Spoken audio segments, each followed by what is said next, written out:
Hiya folks, you're very welcome along this week where we're having a little look at a 1989 Porsche 911 Carrera Widebody whale tail Targa topped car, and it is beautiful. Couple of things on this. When I drove the car, it was absolutely spilling rain, as it still is. I had another opportunity to drive it after the camera went off and I took it out the road, and when I drove it initially, I found it really heavy. I found it uncomfortable, real stuffy. I really wasn't connecting with the car. But I did take it for another drive with the owner, and they kind of gave me a couple of different tips. We took it on a nicer road, and I have to say, it really came alive when I knew what I was doing. So hands up, you know, I'm not a race car driver. I'm just an enthusiast. I'm just enjoying what I'm doing. But on reflection, it is a brilliant car to drive, but for me, I think its quirks, its drawbacks, there may be a little bit much for me. I'm gutted because this was a poster car of mine when I was younger. I had a picture of this on the wall. I had a couple of models of it. I always wanted one, and I'm afraid for me it's turned out as one of those cases of don't meet your heroes. And I'm very sad to say that. But having said all that, it is a gorgeous car to look at. It's my favorite spec in my favorite color. The only way this could be slightly better for me is if it was all black. And the reason I say that is the Fuchs alloys fitted to this. They have a black center, black spokes, and they have a lovely chrome surround. And I just think at night time when these are black and the street lights are hitting them, they just look gorgeous. And I've explained that during the drive, so I won't go into too much detail about it. But it is a gorgeous car to drive when you really drive it and drive it hard and are aggressive with it. The problem is, I'm not an aggressive driver. I just enjoy driving, and I like to be able to sit in the car and feel like there's an occasion happening. And yes, there is that sense with this, but for me, it's just borderline uncomfortable. And that's just me. Maybe you'll feel different if you got to drive it. But I'm really happy with the experience that I had today. I'm really happy with the drive. And I just thought we'd have a very quick look around the car before I play the video where I take it for a spin. So, what have you got? You have a lot of comfort features in here. You have lovely big dials. It's all very, very clearly laid out inside. You have your oil pressure gauge, temp gauge. You have your amps, obviously your fuel, rev counter right in the center, so you know this car is telling you to just drive it. You have lovely storage actually in the doors. Really unusual for a sports car in the 80s or the 70s or even the 90s to actually have good storage, but this car has it. Beautiful electrically adjusted leather sports bucket seats. There is rear seats in it. There is seat belts for them. I don't know who'd fit in them, but they're there. Even if you could fit your legs, you're not going to fit your head. You have a beautiful Targa top that lifts off and stores under the bonnet.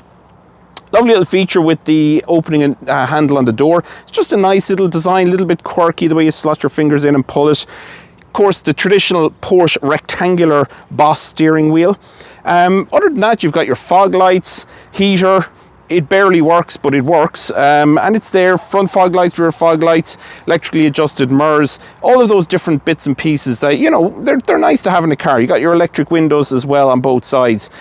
It is a gorgeous car to have. It is certainly a quirky car. It's a car I've always wanted to drive, maybe even own.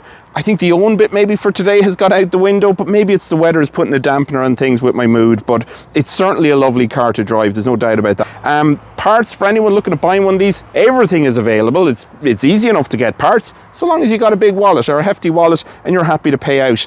But I think everybody who'd buy a car like this would come in with their eyes open to it. Other good thing about this car is it's €56 to tax for 12 months, and you can insure it on a classic policy once you're over 25. So in that case, like, running costs aren't that bad really.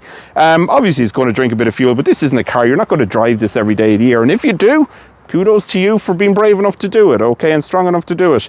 Other than that, I'm really, really happy with the experience. Delighted that the owner allowed me to take it out.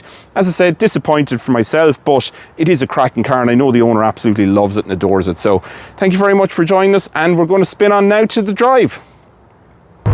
This week we're traveling all the way back to 1989, or it could even be the 60s, because we're driving a Porsche 911 Carrera. And this one's one of the air-cooled ones for those who maybe have forgotten their Porsche history. And I have to say, this car is teaching me a very, very important lesson. I have gotten too used to being comfortable. I've gotten too used to having loads of space. I've gotten too used to ride comfort.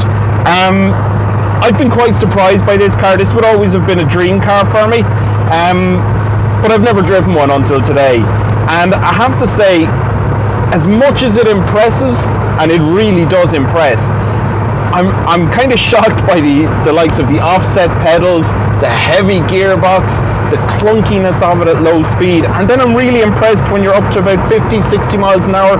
It's so comfortable. It actually makes sense then. So I think this is one of these cars that the more you drive it and the harder you drive it and the more entertainment you get with it, the better it becomes.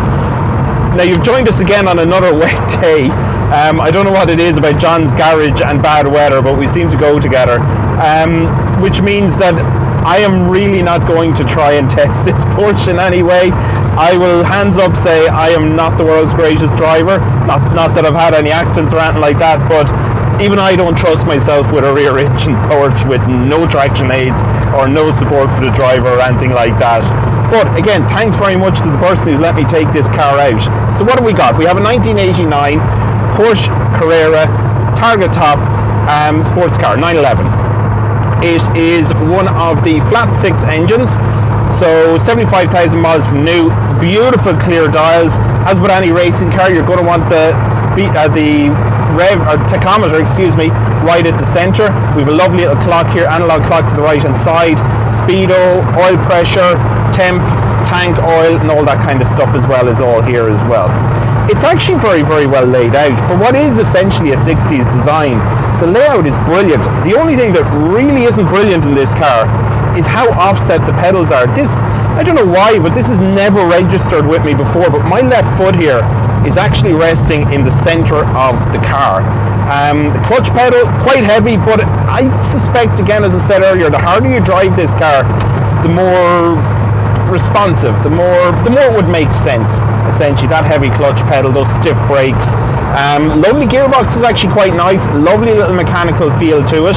And you know, it really is a car of two halves. We were coming through town there before we started filming, and it's actually a lovely little car to pull out at junction. You've incredible visibility at the risk of safety with that A-pillar. Again, it's always something I love about the older cars. The visibility is great. Even though this is a sports car, I can see out every single angle. There's no real blind spot that I can see. Engine over the back, I haven't tested the car to the limits, nor will I. It's not my car. But I have to say, I know some people talk about that they can catch you out at the limit. They can spin you around, send you backwards through a hedge. There's big fat chunky tires on this, so I haven't had any problems, but given the weather is the way it is, it's just not my car to go testing it to its limits, and that's what I'd say. Engine's warming up now, and just giving it a few beans, it sounds fantastic. The engine oil, I hope the microphone is picking it up, but it certainly sounds fantastic here to me. We have the wipers going full blast. Of course, this is a common problem for any of you Beetle owners, is clear the windscreen. It's not easy to clear, and I hope I'm not hitting my microphone too much there either, creating a sound issue. If I am, I'm sorry. But we're traveling along 60 miles an hour, 2,000 RPM. It's actually quite smooth. Seat is lovely and hard, very, very grippy. I'm certainly not going to feel like I'm driving anything else. Steering, incredibly responsive, very light, and I'd say actually lightens up a lot more when you're driving hard. No power steering in this particular car, but you know what? Who cares? You get more feel through it. It feels a lot more responsive. Lot heavy around town and heavy certainly in parking it and manoeuvring it, but I can't say there's any issues with it. I quite like it. You know, I suspect this is one of these cars that the more I drive it, the more I'm actually going to get to like it, and I can already feel that happening. I've been out in the car about half an hour now at this stage, and I actually think it's certainly becoming a nicer car the more I drive it, and I'm certainly getting the feel for it a lot more as I'm driving it. Optional extras, there's a CD player, I'd say, fitted by the owner in this. You have front fog lights, rear fog lights. That's pretty much it. You get an incredible driving experience, I'll give it that. That is the optional extra, and that's the one you want to have. But it's funny, this design dates all the way back to the 60s. Now, Porsche have continually updated it and improved on it, but there was one thing which immediately gave this car's age away to me, and it was a great big warning under the front bonnet that said, warning, asbestos is in this car. So I don't know what they've built into the car made of asbestos. Hopefully it's been removed at this stage, but it does kind of betray the age of the car, you know. Now this car in the 1980s, this is the 1989 version of it. It was hugely popular. It was the car to have. It was the real aspirational car. It was a Porsche 911. You got one of these, you had made it. Now for me, my memory of where I originally saw Porsche 911 and really liked it, the horn sounds great, and that horn actually features in the film which I saw it in, is the Cannonball Run from 1977. There's two female characters drive one in that, and it's black in colour. It has the black Fuchs alloys, and there's a chrome detail just around the alloys. And I have to say, every single time I watch that film and I see that car, I just think, God, I like that car. I love that. And you know, that's my memories of the Porsche. I have to say the owner is very, very careful about this car, loves it, keeps it in great condition. It's always stored indoors, as any classic should be in my opinion, and you can really tell from the way it drives. This car is really, really tight, and it's lovely to be in it. So again, thank you all very much from me at John's Garage. I really hope you've enjoyed coming along for the drive with me in the Porsche 911. Please don't forget, if you'd like your car to be featured on the channel, to contact me via Twitter or send me an email at johnosgarage@gmail.com. It'd be great to hear from you. I seem to have touched a nerve with the German fans out there at the minute with my video last week about the BMW. So I actually have had loads of BMW offers into me. So I'll try and spread those out over the next while. But listen, thank you very much guys for tuning in and for supporting the channel. Really means a lot. Thank you.